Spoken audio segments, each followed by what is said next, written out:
एकदम आग लगाने वाली स्मैकडाउन, जहां पे एलिस्टर ब्लैक ने सच में डेमियन प्रीस्ट के मुंह पे आग ही लगा दी। दूसरी तरफ सोलो सिकोआ और उसके एनएफटीज ने तो आज तबाही कर दी। भाई ऐसा ही फिक्शन चाहिए था स्मैकडाउन को। और क्राउन ज्वेल के किक ऑफ में सेथ रोलिंस ने वॉक ऑफ क्यों किया विजन से, ये सारी बातें करते हैं इसी वीडियो में, क्योंकि आज करने वाले हैं स्मैकडाउन का रिव्यू। तो बस वीडियो को एंड तक देखना। शो की शुरुआत होती है अमेरिकन नाइटमेयर कोडी रोड से, और वो जैसे चमचमाते हुए आते हैं ना, उसी तरीके से आज ऑस्ट्रेलिया की पर्थ भी उसको वाइब दे रही थी। मतलब क्या चेंट हो रहे थे भाई ऑस्ट्रेलिया में। और कोडी रोड्स फुल्ली तैयार थे क्राउन ज्वेल मैच के लिए, जहां पे रिंग में हमें क्राउन ज्वेल चैंपियनशिप भी दिखाई दी। फिर उसके बाद कोडी रोड्स बोलते हैं कि क्या ये सेथ रोलिंस बकवास करता रहता है कि हमारी मैच फ्यूचर होने वाली है। पर जब मैंने पॉल हेमन की बातें सुनी तब मुझे सेथ रोलिंस सही लग रहा था। और सेथ रोलिंस एक ट्रैप में फंसा हुआ है। उसको लगता है कि उसके इर्द गिर्द ही सब कुछ चल रहा है। वो बोलता है कि मुझ में लीडरशिप क्वालिटी है, तभी मुझसे वो जलता है। फिर वहाँ पे Cody Rhodes, Randy Orton, Roman Reigns, Rhea Ripley, Jey Uso और सीएम पंक का नाम भी लेते हैं, जिस पे क्राउड चेंट करता है तगड़ा वाला। और जब फिर सेथ रोलिंस का नाम लेता है तो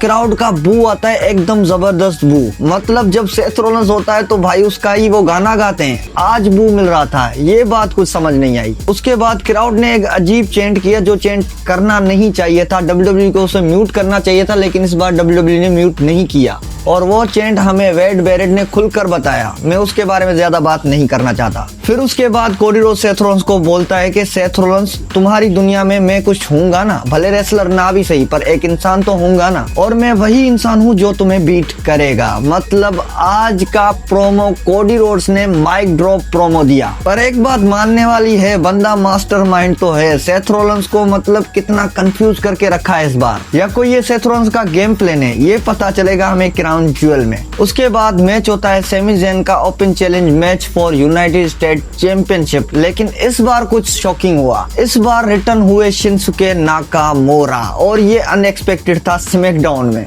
और इस बार शिंसुके का थीम सॉन्ग कुछ अलग था, मतलब वही पुराना वाला। तो क्या शिंसुके फेस होने वाले हैं? उसके बाद इनका मैच होता है, और क्या तगड़ा मैच था भाई, जहाँ पे हमें हलूला किक दिखी बैरिकेड पे। उसके बाद दो बार किंग शासा दिखा, जिसपे सेमी ज़ेन ने रोप ब्रेक भी किया। और इस मोमेंट में लगा था कि भाई टाइटल चेंज हो गया और सेमी ज़ेन के हाथ से टाइटल गया, लेकिन नहीं, सेमी ज़ेन समहाउ सरवाइव कर लेते हैं। उसके बाद शिंसुके नाकामोरा बढ़ता है किंग शासा लगाने। उसी टाइम एक हुडी में बंदा आ जाता है। अब हम परेशान हो गए कि भाई ये हुडी में बंदा कौन है। मुझे तो लग रहा था कि सोलो सिकोआ है, लेकिन उसके रिलेटेड ही कोई था। वो था टामा टोंगा। उसके बाद टाला टोंगा आ गए, टोंगा लो आ गए, जेसी मटियो आ गए। फिर जो सेमी ज़ेन और शिंसुके नाकामोरा को एनएफटीज ने धोया है भाई, मतलब तबाही कर दी। उसके बाद बड़ा रोप दिखाकर सोलो सिकोआ भी आते हैं रिंग में। मतलब ये होता है फिक्शन। अगर सोलो सिकोआ ने इन कैरेक्टर्स को ऐसे ही चलाया तो ये आगे जाने वाला है। सेमी ज़ेन का तो समझ में आता है, वो चैंपियन है और चैंपियनशिप जीता भी सोलो सिकोआ से था।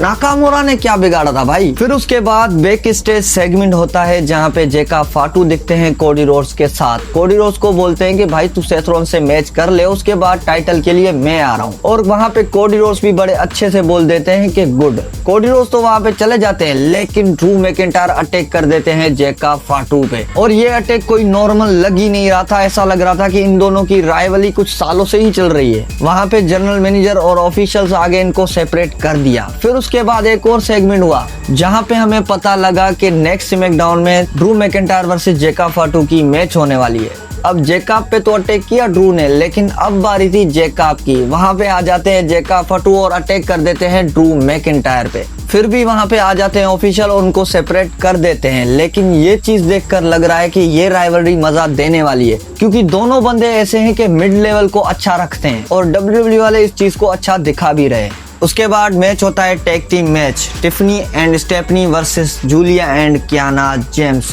और ये मैच देखकर लग रहा था कि टिफनी एंड स्टेफनी मतलब टैग टीम में काम कर चुकी हैं। जिस तरह से वो कोऑर्डिनेशन कर रही थी, मुझे तो लग रहा था कि भाई ये टैग टीम में पहले एक दूसरे के साथ काम कर चुकी हैं। और ये उम्मीद नहीं थी कि जूलिया एंड कियाना जेम्स उनसे मुकाबला करते हुए दिखेंगी, लेकिन नहीं भाई, उन्होंने अच्छा मुकाबला दिया। अच्छे मुकाबले के बाद टिफनी एंड स्टेफनी इस मैच को जीत जाती हैं। फिर उसके बाद उनका एक होता है टाइटल शो ऑफ। जहाँ पे वो क्राउन ज्वेल टाइटल के साथ खड़ी थी और एक दूसरे को टाइटल दिखा रही थी। और अपने हिसाब से मैंने आपको पहले ही बताया कि दोनों बंदियां स्ट्रॉन्ग हैं, तो इनका मैच देखने में मजा अलग ही लेवल पे आएगा। उसके बाद मैच होता है टैग टीम चैंपियनशिप के लिए स्ट्रीट प्रॉफिट वर्सेस Y&6। और इस मैच का तो रिजल्ट पता ही था कि Y&6 है, एरिक रोविन है, तो वहां पे डिस्ट्रैक्शन होगी और वही हुई। उसके चलते ही स्ट्रीट प्रॉफिट इस मैच को हार जाती है। लेकिन अनएक्सपेक्टेड चीज वो थी, वहां पे आ जाते हैं MFTs जो फेस टू फेस होते हैं Y&6 के। भाई ये देखकर तो मजा ही आ गया। मतलब MFTs कर क्या रहे हैं, पहले टारगेट किया सेमी ज़ेन नाकामुरा को, उसके बाद इन्होंने टारगेट सीधा रखा Y&6 के ऊपर। मतलब इनका टारगेट टैग टीम टाइटल्स भी होने वाले हैं। ये चीज थोड़ी इंटरेस्टिंग थी। और जिस तरह से सोलो सिकोआ को face to face Nikki Cross आई, मतलब ये चीज देख के तो मजा ही आ गया। मतलब वहां पे Y&6 कम थे और MFT ज्यादा थी, तो निकी क्रॉस आगे खड़ी होगी कि भाई अब क्या करोगे, करो जो करना है। फिर MFTs वहां से चली जाती है। मतलब सोलो सिकोआ को एक मैसेज देना था कि भाई मेरा फिक्शन आ रहा है तुम्हारी तरफ। उसके बाद मेन इवेंट मैच होता है स्मैकडाउन का Alistair Black versus Damian Priest, last man standing match. और इस मैच में जितनी एक्सपेक्टेशन थी नहीं, उससे ज्यादा ही दिया है आज ट्रिपल एच ने। जिस तरह से एलिस्टर ब्लैक मूव करते हुए दिखे, जिस तरह से डेमियन प्रीस्ट, तो मतलब ऑसम। जहाँ पे एलिस्टर ब्लैक ने मिडियोरा मारा डेमियन प्रीस्ट को, वो भी स्टील स्टेप पे। उसके बाद डेमियन प्रीस्ट ने एलिस्टर ब्लैक को जो फेंका है, वो देखकर तो मजा ही आ गया भाई। उसके बाद लगातार 2 रेजर्स एज लगाए डेमियन प्रीस्ट ने, और ये रेजर्स एज बहुत स्मूथ थे। मतलब मजा ही आ गया इनको देखकर। उसके बाद लगा कि डेमियन प्रीस्ट ये आसानी से मैच जीत जाएंगे। वो क्राउड में जाते हैं, किसी स्ट्रक्चर के ऊपर चढ़े होते हैं, वहां पे बस डेमियन प्रीस्ट अपना फाइनल मूव लगाने ही वाला था, तभी वहां पे आ जाती है ज़ेलिना वेगा। अब किसी को पता नहीं कि मैं बता दूं, ज़ेलिना वेगा एलिस्टर ब्लैक की वाइफ है रियल लाइफ में। WWE वालों ने ये फील कराया कि भाई ये एलिस्टर ब्लैक के लास्ट मोमेंट है और ज़ेलिना उसको बचाने आई है। लेकिन ज़ेलिना उसको वो लाइटर देने आई थी जो क्लियरली दिखा कि वो पीछे से ऐसे दे रही थी। और मुझे पता था कि भाई ज़ेलिना वेगा आई है तो कुछ न कुछ धमाका होगा। डेमियन प्रीस्ट जैसे ही अपना साउथ ऑफ हेवेंस मारने जा रहे थे, तभी एलिस्टर ब्लैक ने आग मार दी उसके मुंह पे। और इस चीज को मैंने बार बार स्लो करके देखा है भाई, जिस तरह से पूरा बबल बन गया था डेमियन प्रीस्ट के फेस पे आग का। फेस पे आग मार के एलिस्टर ब्लैक ने मैच किक लगाई, जिससे वो मैच जीत जाते हैं। और क्राउन ज्वेल से पहले ऐसी मैचेस, ऐसी स्मैकडाउन देना तो भाई ट्रिपल एच सल्यूट। आज की स्मैकडाउन में कहूंगा कि ऑल ओके थी, सारा कुछ बढ़िया था, तो इसको रेट करते हैं 10 आउट ऑफ 10। और सबसे ज्यादा आपका फेवरेट मोमेंट कौन सा है, कमेंट जरूर करना।